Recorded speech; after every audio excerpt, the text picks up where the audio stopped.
bahwa madrasah pertama itu adalah keluarga, ya. Jadi kalau orang tua nggak mau mainkan perannya, hal ini dilepas semua kepada lingkungan atau kepada pihak sekolah, akhirnya nggak aneh Pak, kalau anak kita itu gampang terbawa. Nah, semakin besar Pak, kita biarkan anak-anak kita tanpa pendampingan dari orang tuanya, ini akan semakin menjadi-jadi Pak.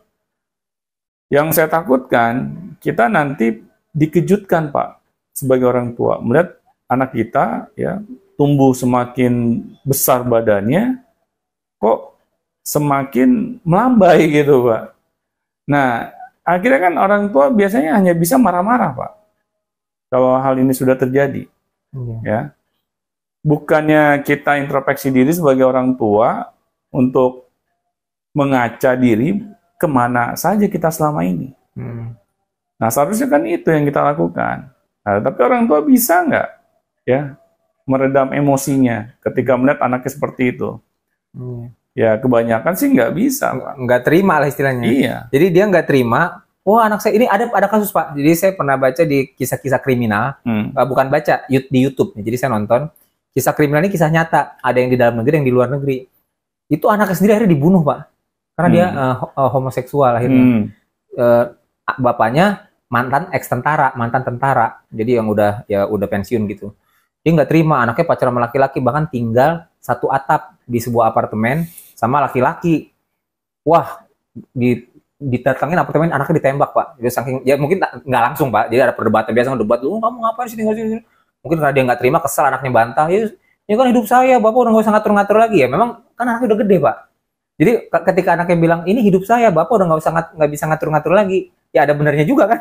Iya. Saya kan udah gede gitu, bapak ngapain datang ke apartemen saya terus nyuruh saya pindah, terus ini sama temen saya lain, udah hidup saya gitu, saya juga nyari duit, bapak juga udah nggak nafkain saya misalnya gitu kan. Kalau udah kayak gitu kan udah mau marah juga gimana, akhirnya emosi tembak. Akhirnya anaknya meninggal, dianya masuk penjara. Itu kan itu konyol banget. Cuman maksudnya ya dulu kemana kan, maksudnya pada gitu kan. Dulu lu kemana waktu anak lu butuh kasih sayang, lu butuh petunjuk arahan hidup dari lu. Butuh kasih sayang seorang ayah gitu kan, figur seorang ayah. Emang dia ternyata setelah saya baca lihat di kasus kriminal itu juga bisa cerai Pak.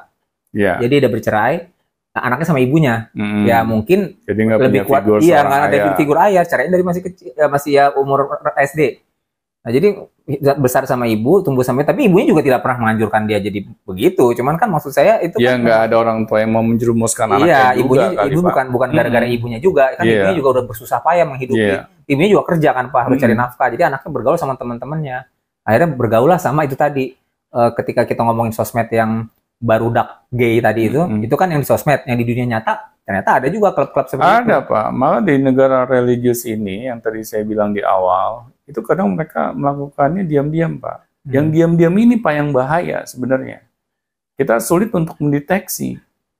Nah, makanya PR kita sebagai orang tua itu semakin besar Pak.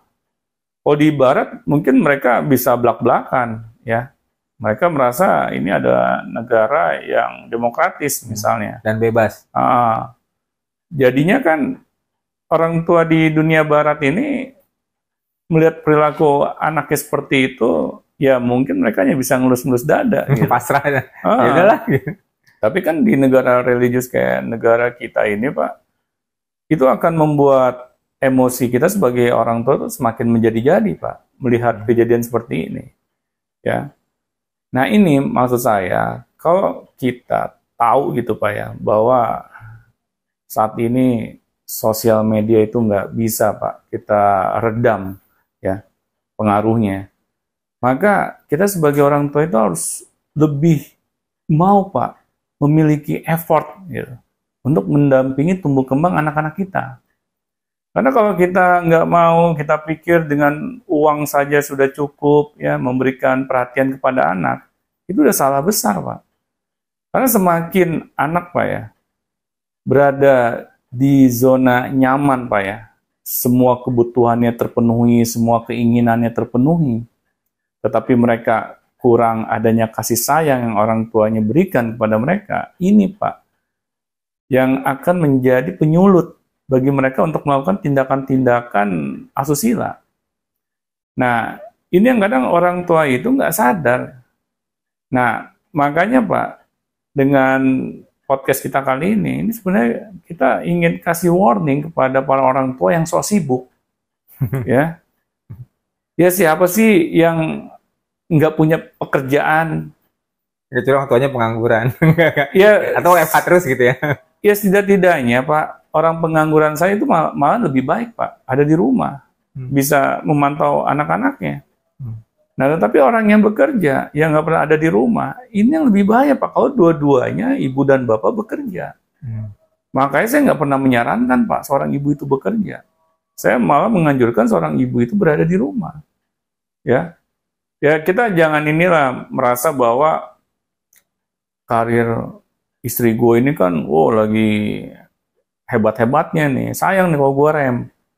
Nah, gue sebagai seorang laki-laki udah mengalah di rumah. Ya, jadi bapak rumah tangga gitu. Ini kok jadi kayak kompetisi dengan istri sendiri, Pak. Mana yang penghasilannya paling banyak? Emang ada gitu di agama, Pak? Kalau penghasilan istri paling banyak, silahkanlah istri bekerja, ya. Dan seorang suami berada di rumah saja. Ada nggak, Pak, di agama, Pak? Kayaknya sih enggak. Nggak ada kan? Yang harus mencari nafkah, kalau di dalam agama siapa, Pak? Kalau yang diwajibkan laki-laki, kalau diwajibkan perempuan, ya, kan? kalau perempuan tidak wajib. Berarti lebih kita condong ke hal yang wajib atau yang nggak wajib? Yang wajib. Yang wajib dong. Ya, kayak sholat 5 waktu apa? Buat muslim wajib. Wajib. Masa kita sholat sunnah terus lah, yang sunnah terus yang kita kerjain? Nah, berarti kalau yang wajib yang kita nggak pernah kerjain, ya bagaimana Pak? Kita bisa disebut apa? Orang yang beragama. Nah, jadi maksud saya Pak, agama ini kan sebagai panduan kehidupan kita. Kalau nggak mau dikerjain ya sudah, tinggal ambil nanti konsekuensinya. Tapi jangan nangis kalau sampai ada kejadian yang memalukan. Nah itu Pak, kita kan pengennya bikin ayat sendiri, ya. Jadi pokoknya nggak sesuai dengan prinsip hidup saya, agama harus mengalah gitu. Nah ini Pak yang bahaya Pak. Ya kalau saya lihat fenomena-fenomena seperti ini akan terus menjadi normal Pak. Kalau tidak ada peran orang tua yang semestinya di rumah. Makanya saya sih nggak heran Pak ya, ketika Pak Afi sebutkan di Garut ada komunitas gay seperti itu, apalagi ini anak-anak. Ya apalagi di kota besar Pak, di Garut yang kota kecil aja ada kejadian kayak begitu. Ya. Nah ini Pak, jadi sebenarnya ini PR bagi para orang tua Pak.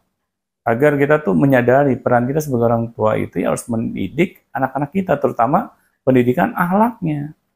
Jadi anak kita tahu mana yang benar, mana yang salah. Jadi kita memperkecil kemungkinan Pak, anak kita memalukan kita nanti ketika mereka dewasa. Ya kan kita nggak mau kan Pak, yang tadi aja kan Pak Abi cerita seorang ayah sampai tega nembak anaknya sendiri, ya karena anaknya pas sudah dewasanya menjadi gay. Ya siapa sih Pak yang pengen punya anak gay? Ya kayak Pak Afi mau nggak saya tanya? Ya enggak lah. Ya nggak ada yang mau Pak. Ya makanya itu bisa dicegah ya. Kalau kita mau menemani tumbuh kembang anak-anak kita sejak kecil, ya. Nah terus orang tua juga mesti sadar Pak. Ketika anak kita sudah semakin besar badannya, jangan kita anggap anak kita pola pikirnya sudah dewasa.